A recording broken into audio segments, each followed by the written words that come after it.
Hello and welcome to Limerick Lens. The headlines tonight. The HSE has acquired a new 44-acre site in Raheen to reduce the pressure in UHL.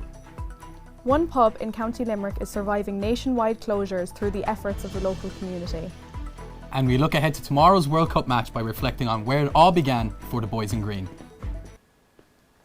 Following weeks of record high prices, drivers will see relief this morning as new government measures cut taxes on petrol and diesel. The price drop took effect in the early hours of this morning, with petrol falling by 15 cents by the litre and diesel by 20. Many stations are still selling existing stock but at a higher excise rate, meaning some drivers won't see the savings yet.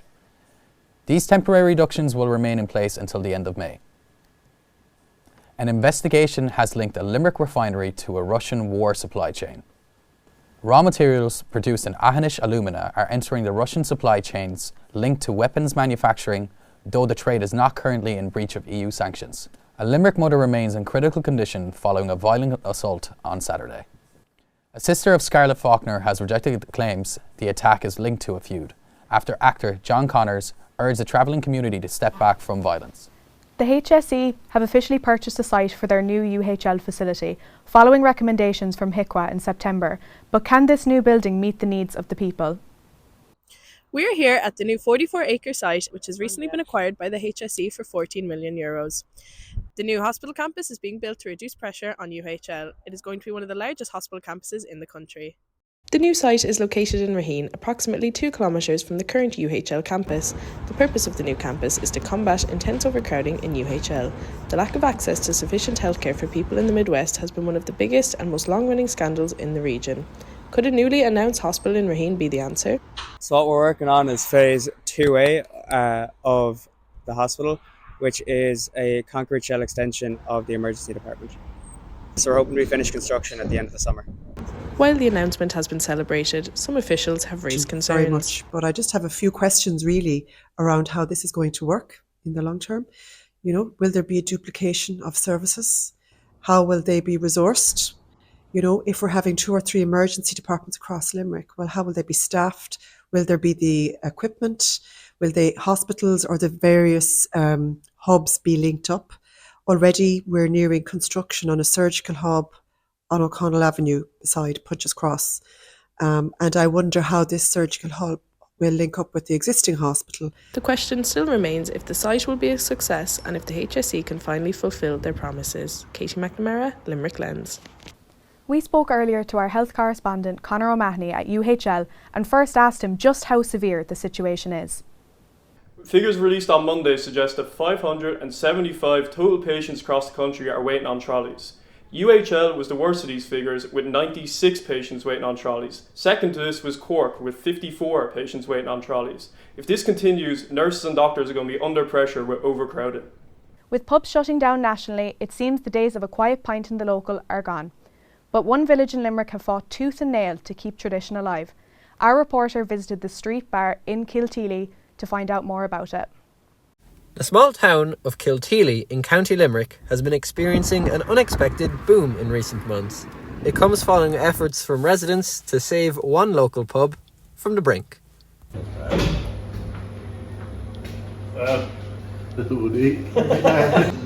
The street bar was saved. There was 26 shareholders that looked at the community and said that they wanted to keep the bar open. It's taken probably my generation, the whole scene around Kilteely and most of our villages this size changed completely. So all the post office is gone, the shops, the creamery, the forge, and all the other pubs, all the meeting places for people. So this was the last place in the village, common meeting place. So that was the catalyst for the group to come together to buy the pub. A 2024 study by the Drinks Industry Group of Ireland found that an average of 112 pubs have closed every year since 2005. That's over 2,100 across the 20-year period. And Limerick is the worst affected county, with 118 closures since 2005. When it'd been off the last 2 years, the idea that people got together and stuck by it and kept the village alive. Because if a pub dies in a village, the village dies. The street bar success story hasn't gone unnoticed. Heineken have produced a short film, The Pub That Refused to Die, based on the pub's revival. That was aired last Saturday week at the Dublin International Film Festival. So we took a large busload of people from the parish up there, and we had an amazing weekend, and it was just fantastic for everyone to be there. In such an uncertain time for small local pubs, the street bar shows that with a small bit of dedication and hard work, you can not only survive, but thrive. Saul Mezzapelle for the Limerick Lens in Kilteely. Seachtain na Gaeilge has come and gone, but for the true Gaeilgeoirí, how can we keep the language alive all year round? The most important week of the year for Gaeilgeoirí, Seachtain na Gaeilge saw events hosted across Limerick celebrating Irish culture and language. Enid na Gaeilge hosted a coffee morning during the week, where beginners and native speakers alike could engage in a relaxed chora. So, Seachtain na Gaeilge, to me, a Gaeilge a chur puntín. It's our chance to speak more Irish and to place Irish above all else. Most mahagus is féidirlinn, as well as we can. Wonderful as Seachtain na Gaeilge is, how can we incorporate Irish into the other 51 weeks of the year? If you want to do presentation in Welsh, you've the option. Ag níl sé sin arsúil san osscoil seo, níl sé arsúil in osscoil eile. Across town in Mary I, Cahill was organised by Elaine Dold to promote the culture further. There's nothing a younger generation love more than fighting for something that they're entitled to. So I think we're starting to see a lot of that. So people are starting to see it more, but also I think we're trying to remove the connotations in the classroom and take them outside the classroom. So it's slowly but surely the cultures are starting to break and people are having more mass for the language. We are slowly but surely breaking those connotations down. Personally, níl na Gaeilge perfect, but all it takes is being willing to try. And if I've learned anything over the past few days, it's that speaking Irish outside of the classroom is just as important as in. Lucy Carroll, Limerick Lens, University of Limerick. Now, over to sport to discuss Ireland's crucial upcoming match in the World Cup qualifiers, among other sporting news.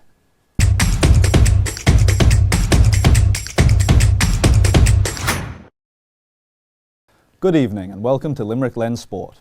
The main sports stories this evening. In hurling, Aaron Gillan's late goal broke Galway hearts as Limerick booked their place in Easter Sunday's league final.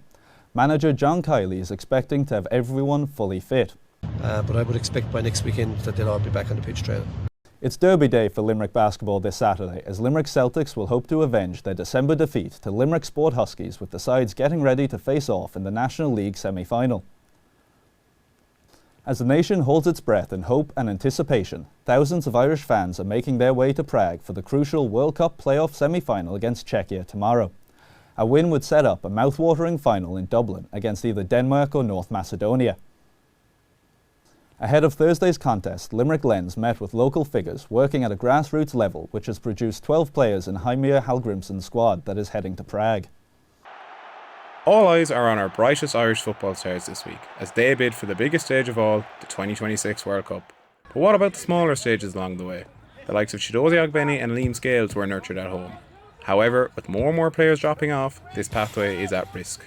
As a youth development coach, what is tough from my point of view is when you see good players and then they can turn their back on the game at a young age.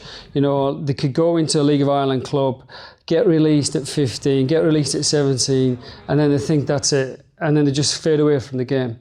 The amount of volunteers that are there and the amount of hours that they put in, their intentions are always about the team and wanting the team to do well. Unfortunately, the relentless work of these volunteers is not enough.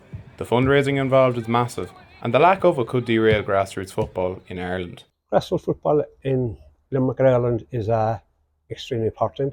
Without corporate players, and next level we're talking about League of Ireland and across the water, they've all got to start somewhere. Running a football club, it's like a little business.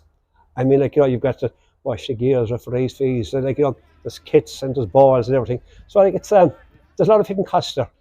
It's the £2 per away, but there's a hell of a lot of fundraising. If not for the tireless work of these countless volunteers, Ireland's journey to the World Cup will be much more difficult. Should they get there in June, they'll have a lot of these guys to thank. Aonghus McDonough, Limerick Lens. So I'm now joined in studio by Andrew Moynihan.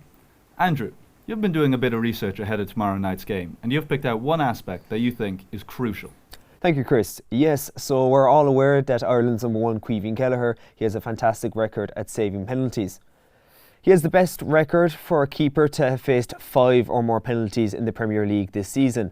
However, if we look at a penalty shootout here from a recent FA Cup match, which are all perfectly executed penalties, they all keep their shots high with supreme pace in the run-up. Can you break that down for me a bit, Andrew? Of course.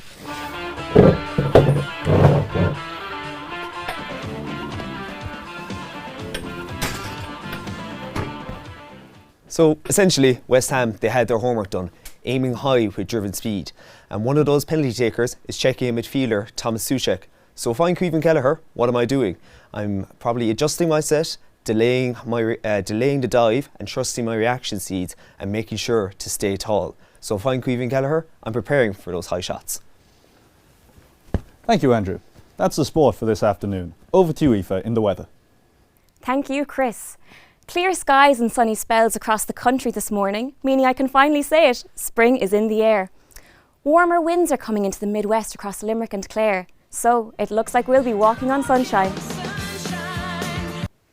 These conditions won't last, however, as precipitation will fall on 60% of the county, so don't forget your umbrella. Counties across Munster will experience dry spells that will break through today between 3 and 4 p.m. Until then, you'll be hoping it doesn't. These grey days may be difficult, but please, just remember. This rainy day is temporary. Temperatures will remain a cool side today, reaching a maximum of 6 to 7 degrees Celsius. However, warmer winds will be sweeping in from the south this evening and will increase temperatures overnight. We're seeing a drop from last week's figures, meaning the end of March is shaping up to have low temperatures as westerly winds continue to bring moisture and rain. That's all from me. Back to you in studio. This has been Limerick Lens. From myself, Shauna O'Mahony. And Chris Rosenberg. You stay classy, Castle Troy.